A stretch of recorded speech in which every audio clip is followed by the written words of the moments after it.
প্রিয় ষষ্ঠ শ্রেণীর শিক্ষার্থীরা, আজকের 2.3-এর 22 নম্বর অঙ্কটা দেখাবো। এটা প্রায় অনেকে ভুল করে এই অঙ্কটা। 22 নম্বর অঙ্কটা কি আছে তোমরা খেয়াল করো। একটি বাঁধ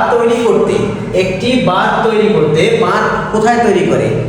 নদীর বাঁধ দেয় বা খালি এক জায়গায় মনে করেন পানি চলে গেছে সেখানে বাঁধ দেয়।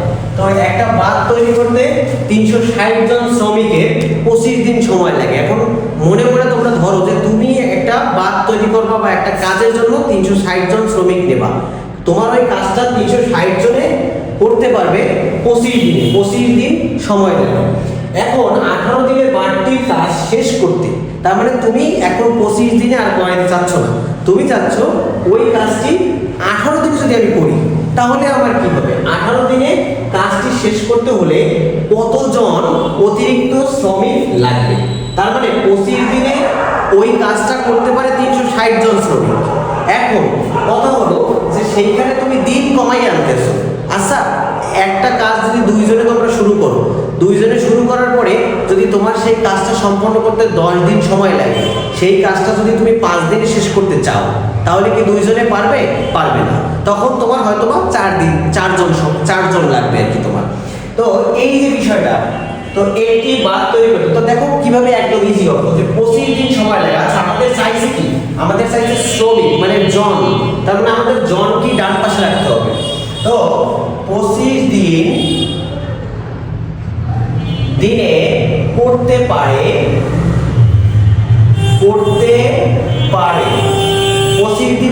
25 দিনে করতে পারে কয়জন? 360 জন শ্রমিক। 360 জন শ্রমিক কি করতে পারে বলো তো? কাজটি করতে পারে। তোমরা কাজটি করতে পারো দেখো। তো অতএব একদিনে করতে পারে। এখানে এসে তোমরা কি করবা? 360 এর নিচে 25 দ্বারা ভাগ করবা 360 কে। কিন্তু আসলে ঘটনাটা তা না। কারণ কি 25 দিনে একটা কাজ 360 জন শ্রমিক করতে পারে। সেই কাজ যদি তুমি 25 দিনের জায়গায় একদিনে করতে চাও তখন কি তোমার শ্রমিক বেশি লাগবে না কম লাগবে?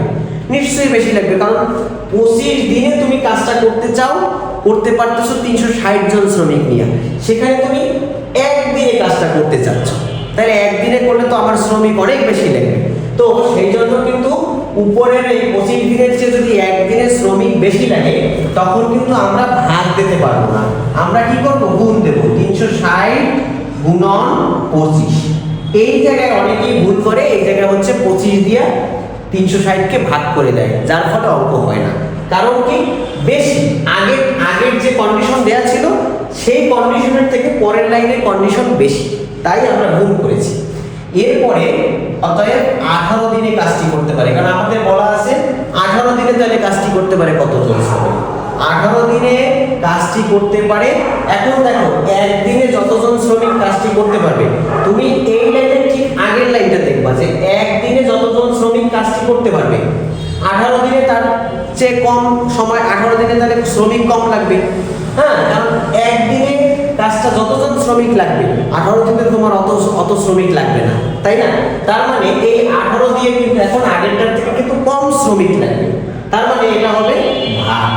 তখন এই 18 দিয়ে তুমি এই 360 ডিভাইড বাই 25 আর হলো নিচে হচ্ছে 18, এই 18 দিয়ে তুমি ভাগ করো।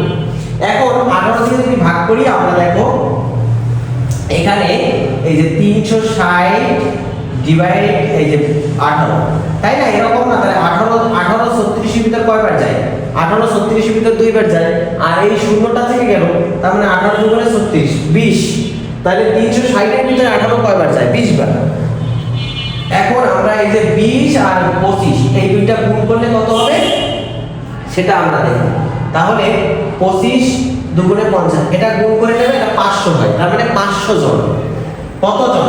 500 জন। এখন অনেকে কি করে এইখানে এই 500 জন অ্যানসার লিখে দিয়ে আসে, কিন্তু না, প্রশ্নটা খেয়াল করতে হবে কতজন অতিরিক্ত শ্রমিক লাগবে। আচ্ছা, তোমার কাছে তুমি যখন কাজটা প্রথম শুরু করছো 25 দিন প্ল্যান করে, তখন তো তুমি 360 জন শ্রমিক অলরেডি ঠিক করছো, 360 জন শ্রমিক তোমার কাছে আছে, তাহলে অতিরিক্ত কতজন শ্রমিক লাগবে? যখন তুমি ভাবলা যে না আমি 25 দিনে কাজটা শেষ করব না, আমি ওই কাজটা আরো কম দিনে শেষ করতে চাই, তখন তুমি ওই 360 জন যে শ্রমিক তোমার বাসার নিচে দাঁড়ায় আছে তাদেরকে তো তুমি দূরে সরে ঠেলে দেবা না, তাহলে তারা তো থাকবেই। সেই যে শ্রমিক তারা তো আসি, তাহলে তারা তো আর যায় নাই, তা 360 জন শ্রমিক তোমার কাছে অলরেডি আছে। এই জায়গাটায় ভুল করে যে কতজন অতিরিক্ত শ্রমিক লাগবে, তার মানে এই 500 জন কিন্তু টোটাল শ্রমিক লাগবে। তুমি যদি এই কাজটা করতে যাও 18 দিনে তাহলে 500 জন শ্রমিক লাগবে। তার ভিতরে তোমার বাসার নিচে হইচই করতেছে কয়জন? 360 জন। তাহলে আর অতিরিক্ত কয়জন লাগবে তোমার শ্রমিক?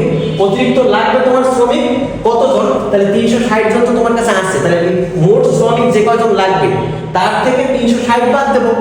বাদ দিলেই তো আমি যে সেই শ্রমিকদের কল করো, তাড়াতাড়ি কল করো, নিয়ে আসো তাড়াতাড়ি। তার মানে আমরা এখন কি লিখবো? অতিরিক্ত শ্রমিক লাগবে।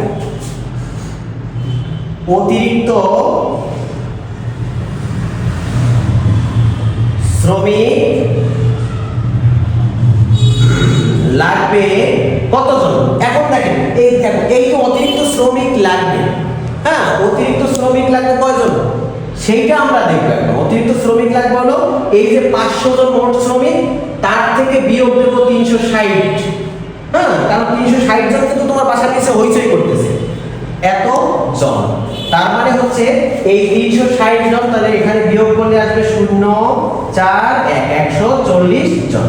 তার মানে আমরা কতজন শ্রমিক আরো বেশি নিয়োগ দেবো? 140 জন। এখন 140 জন শ্রমিককে ফোন করে করে তারপরে তোমরা এখানে নিয়ে আসো, তাহলে কাজটা করতে পারো। ক্লিয়ার? এই হলো, এটাই উত্তর।